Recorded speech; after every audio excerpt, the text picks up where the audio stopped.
여러분 안녕히 주무셨습니까? 참 좋은 아침입니다. 우리 2013년 11월 26일 화요일 말씀으로 드리는 오늘의 번제 함께 합니다.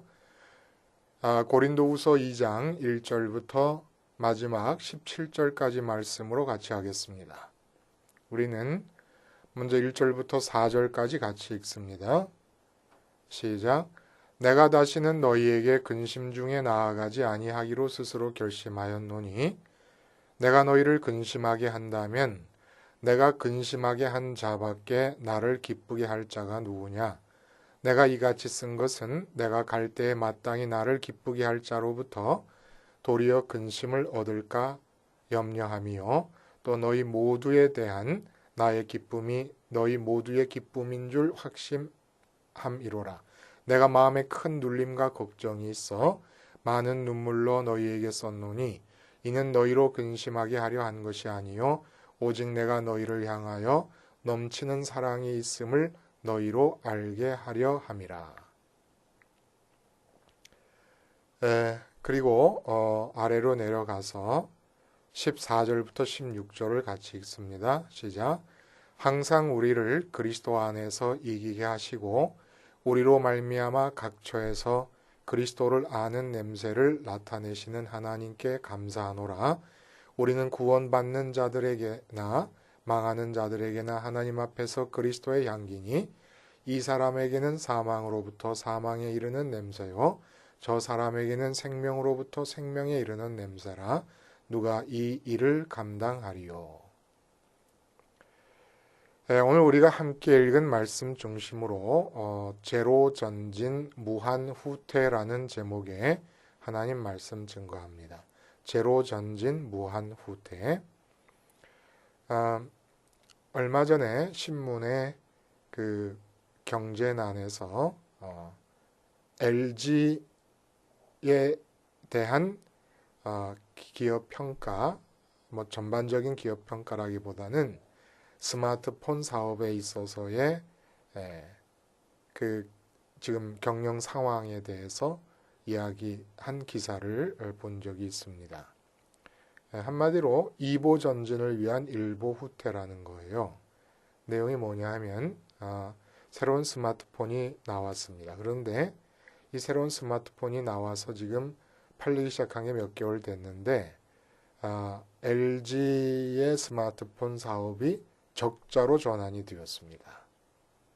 근데 아무도 염려하지 않는 것은 이 새로운 스마트폰이 나오는 것을 계기로 해서 LG 스마트폰의 브랜드 상승을 위한 마케팅비를 먼저 집행을 했습니다.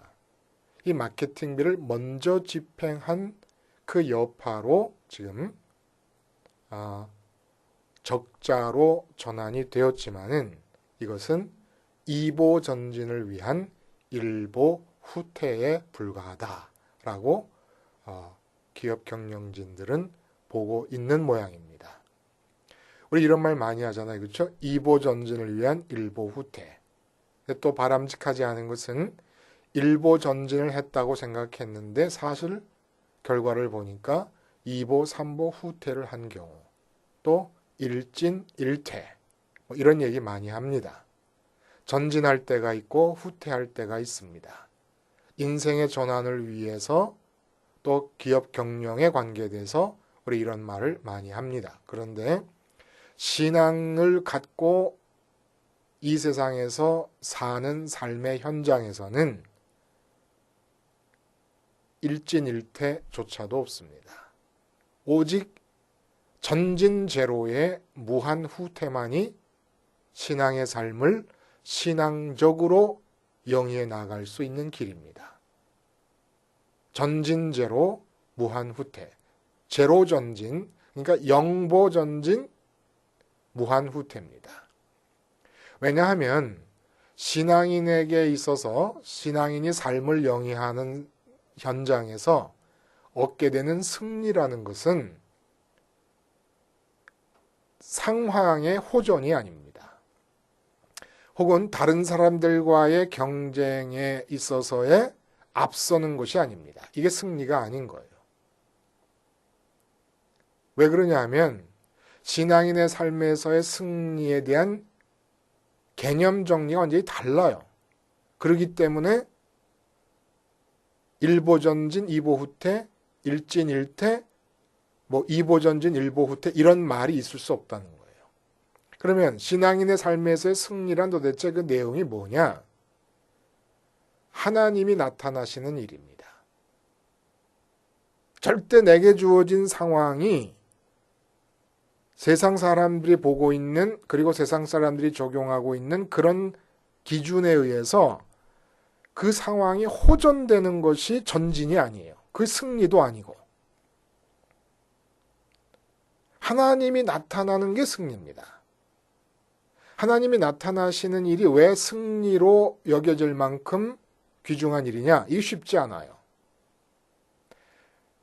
상황이 주어지고 호전되어야 될 것이라고 느껴지는 조건이 주어질 때 우리는 우리 마음으로 그 상황에 접근합니다. 이게 서로 전진해 나가는 거예요.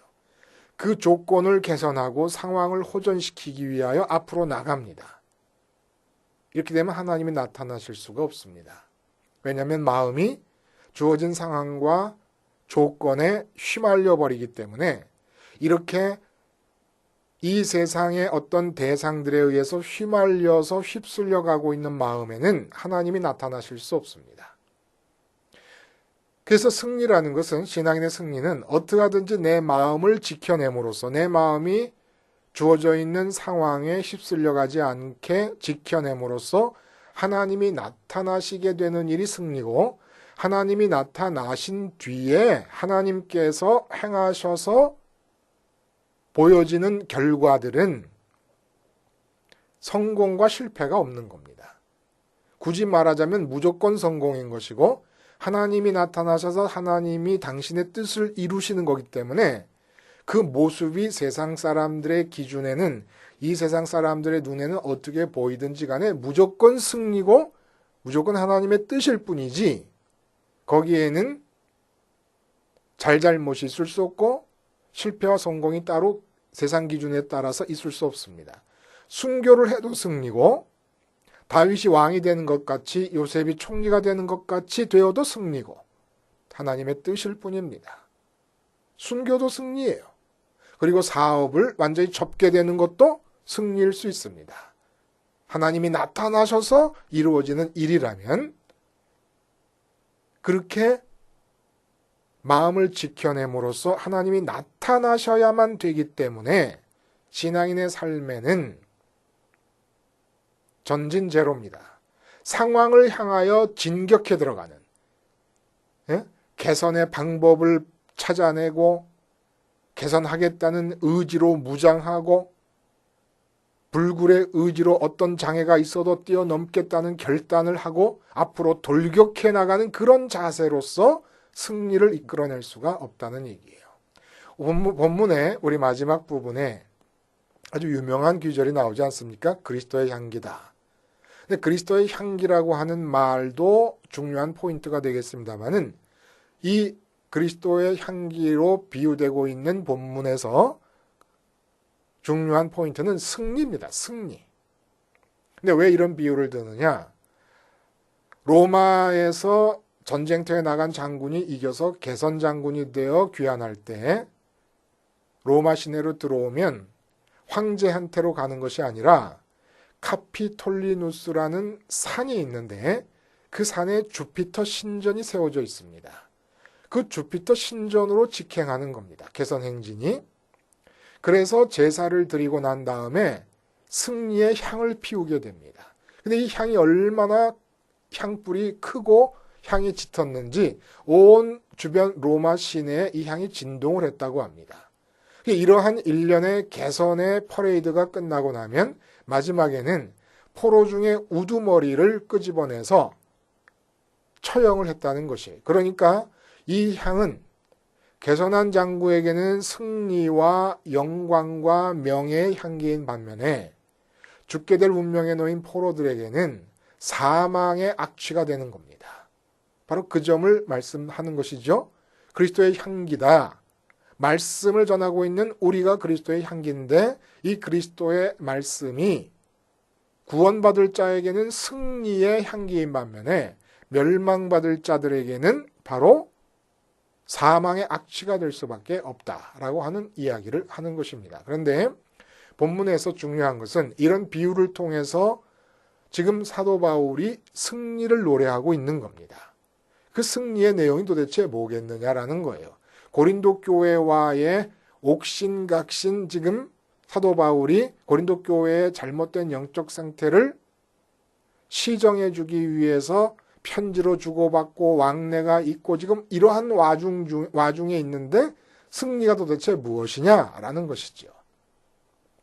여기에는 성경 속에서 군데군데 암시되고 있는 사건이 하나 있습니다.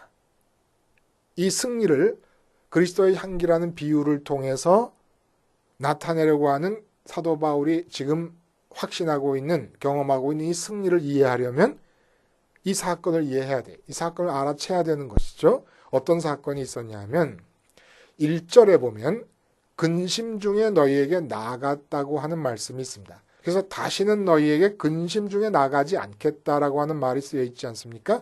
이것은 뭘 전제합니까?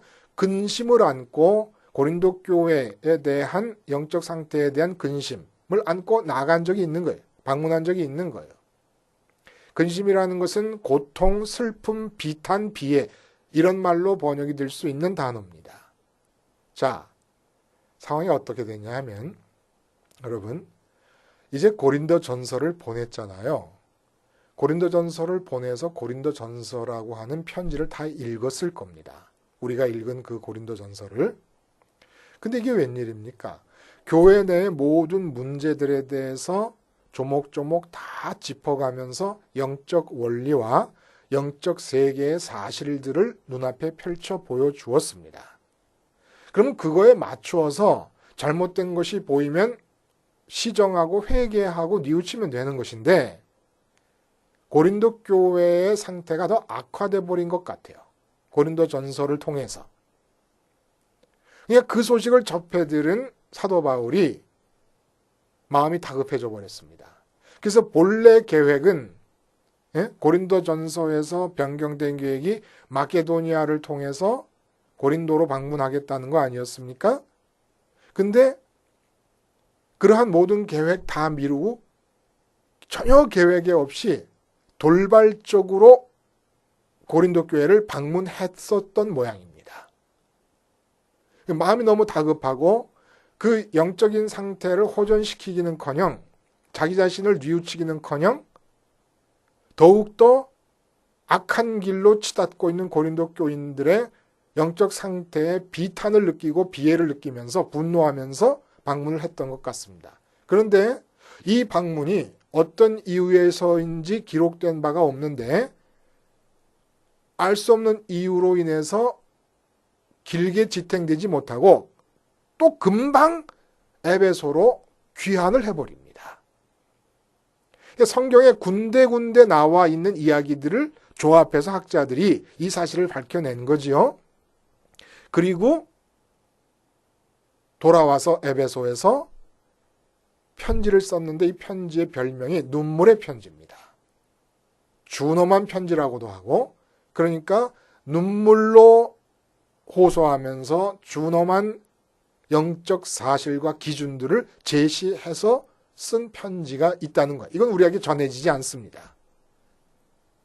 그 뒤에 지금 고린도 후서를 쓰고 있는데 마케도니아에서 쓴 것이에요. 마케도니아 지방의 빌립보에서 지금 쓰고 있는 거예요. 그러니까 고린도 교회로 가고 있는 시간을 계속 뒤로 미루고 있는 겁니다. 지금.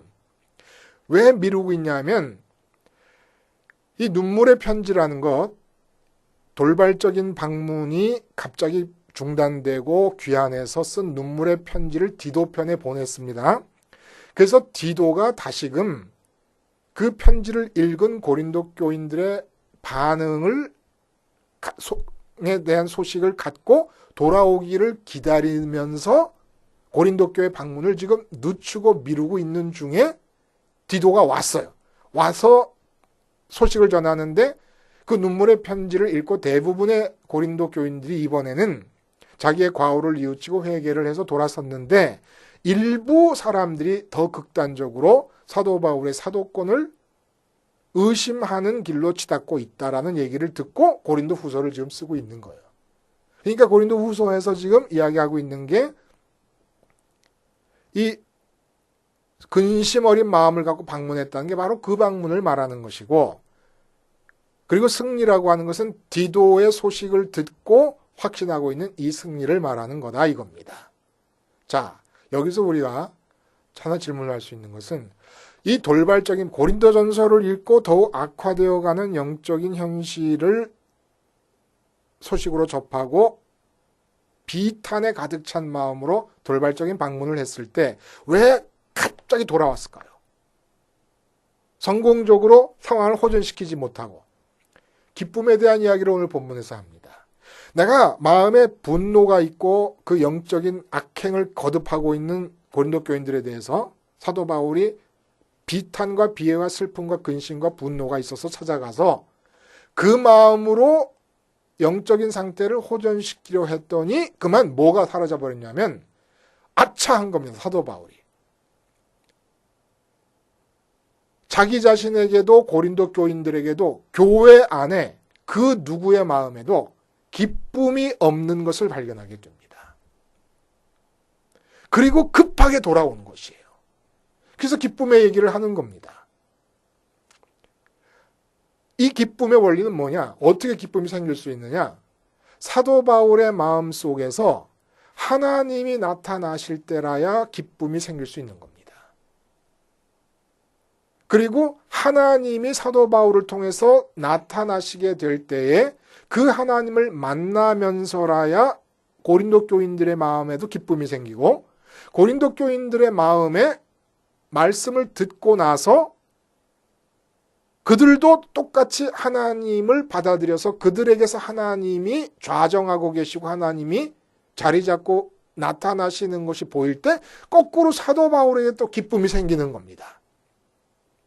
이렇게 신앙인의 기쁨이라는 것은 만나는 교우들의 마음속에 하나님이 계신 걸 보고 기쁘게 되고, 내 마음에 하나님이 계신 것을 상대방이 보면서 상대방이 기쁘게 되고, 이렇게 서로 안에 하나님이 계신 걸 보면서 기쁨이 상승작용을 일으켜야 되는데, 사도 바울이 정말로 영적으로 이 정말 배는 게 없는 사람들인 것처럼 악화일로를 걷고 있는 고린도 교인들의 영적 상태에 대해서 분노하면서 이 돌발적인 방문을 했다가 깜짝 놀란 겁니다.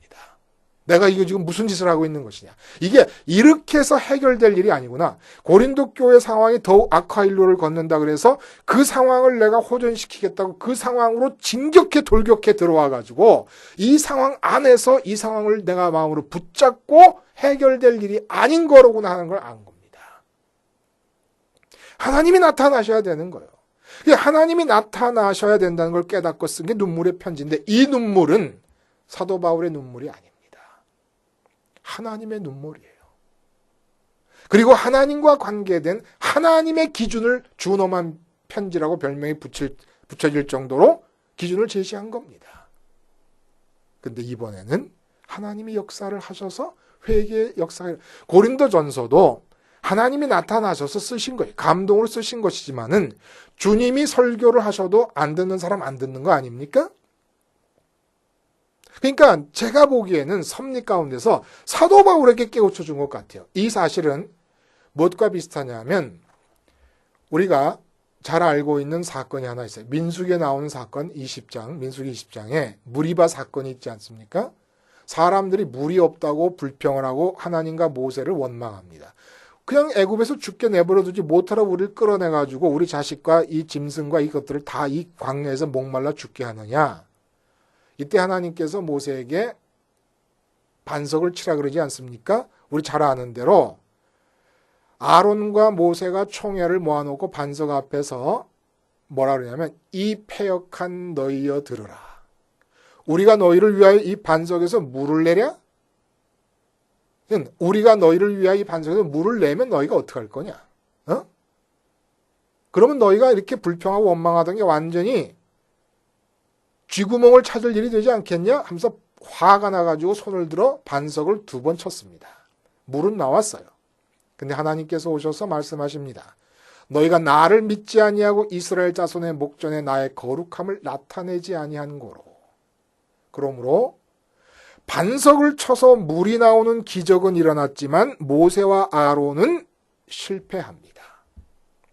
그리고 졌습니다. 오늘 우리가 읽지 않은 본문 11절에 사탄의 계책에 대한 얘기가 나와요. 사탄의 계책에 넘어갔습니다. 나를 믿지 아니하고 이스라엘 자손의 목전에서 나의 거룩함을 나타내지 아니하였다. 여러분, 모세는 이스라엘 민족의 영적 상태가 패역한 상태로 치닫고 있는 것에 자기의 마음을 빼앗겨서는 안 될 사람입니다. 모세가 느끼기 전에 하나님이 알고 계세요. 어차피 이스라엘 자손을 끄집어낸 것도 자기 힘으로 끄집어낸 게 아니지 않습니까? 하나님이 이스라엘 자손의 상황을 보고 끄집어내신 거 아닙니까?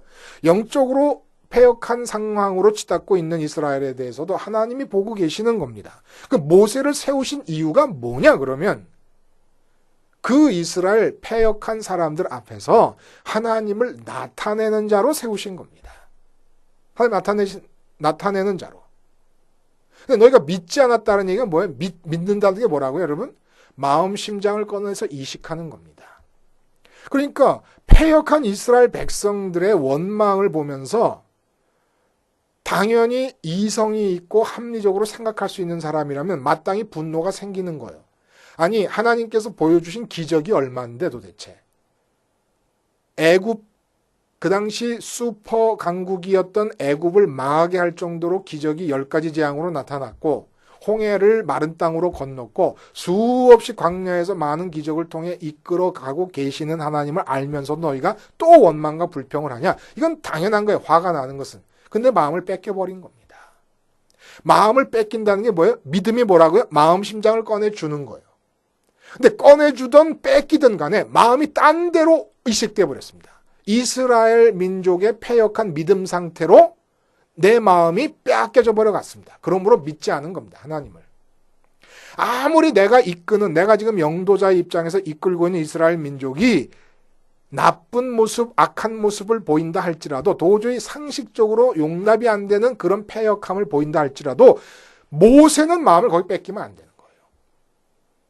하나님께 마음을 드림으로써 하나님의 거룩하심이 나타나야 된다는 겁니다.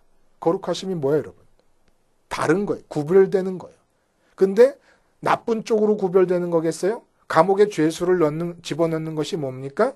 구분하는 거예요. 사회로부터 격리시키는 겁니다. 이 격리가 거룩함이에요.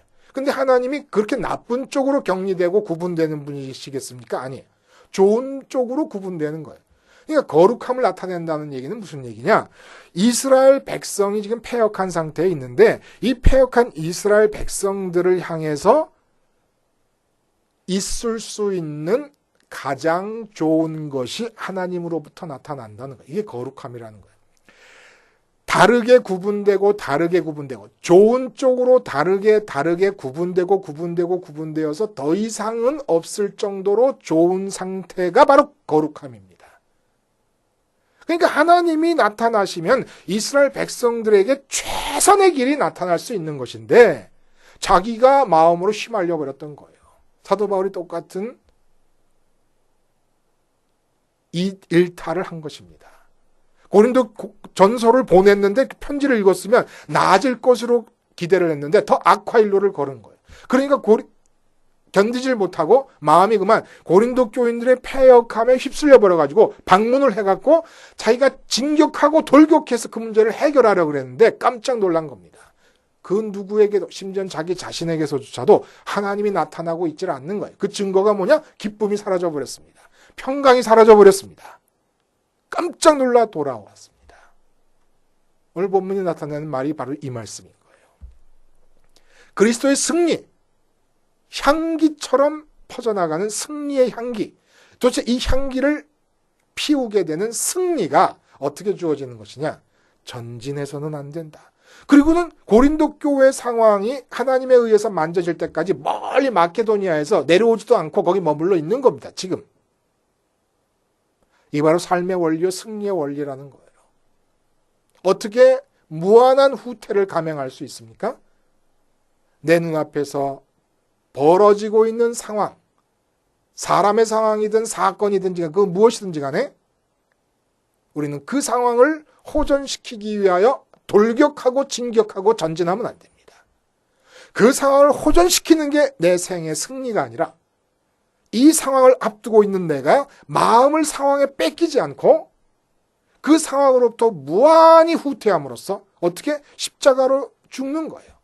십자가로 죽어 무한히 후퇴함으로써 하나 마음을 믿지 아니하고 라고 하는 민수기의 말처럼 마음을 하나님께 드림으로써 마음을 통해 하나님이 나타나시는 승리를 우리가 반드시 쟁취해야 되는 것이고, 하나님이 나타나셔서 주어진 상황에 대해 행하시는 모든 일은 그 자체로 무조건 승리입니다. 하나님의 뜻이 이루어지는 것이니까 이러한 승리를 쟁취하시기 위해서 주어지는 모든 상황에 대한 제로 전진 무한 후퇴의 승리의 원리의 길을 따라 하루가 사라질 수 있기를 바랍니다. 기도하시겠습니다. 하나님 아버지, 주님의 십자가를 통하여 제로 전진 무한 후퇴의 삶의 원리를 통해 승리함으로써 우리가 어디를 가든 승리를 나타내는 그리스도의 향기가 되게 하여 주시옵소서. 예수님의 이름으로 기도하옵나이다. 아멘.